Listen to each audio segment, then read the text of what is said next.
চলছে। সামনে পিয়ারসন সব কিছু ব্যবহার করছে পুলিশ।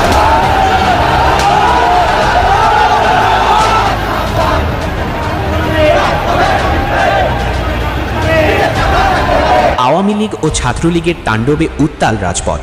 এবার অবৈধ নির্বাচন বাতিলের দাবিতে ধানমন্ডিতে আওয়ামী লীগ ও পুলিশের ত্রিমুখী সংঘর্ষের রণক্ষেত্রে পরিণত হয়েছে রাজপথ। প্রাচীন দল আওয়ামী লীগ ছাড়া নির্বাচন যতই এগিয়ে আসছে, ততই নিজেদের অস্তিত্বের জানান দিচ্ছে আওয়ামী লীগ ও ছাত্রলীগের নেতাকর্মীরা।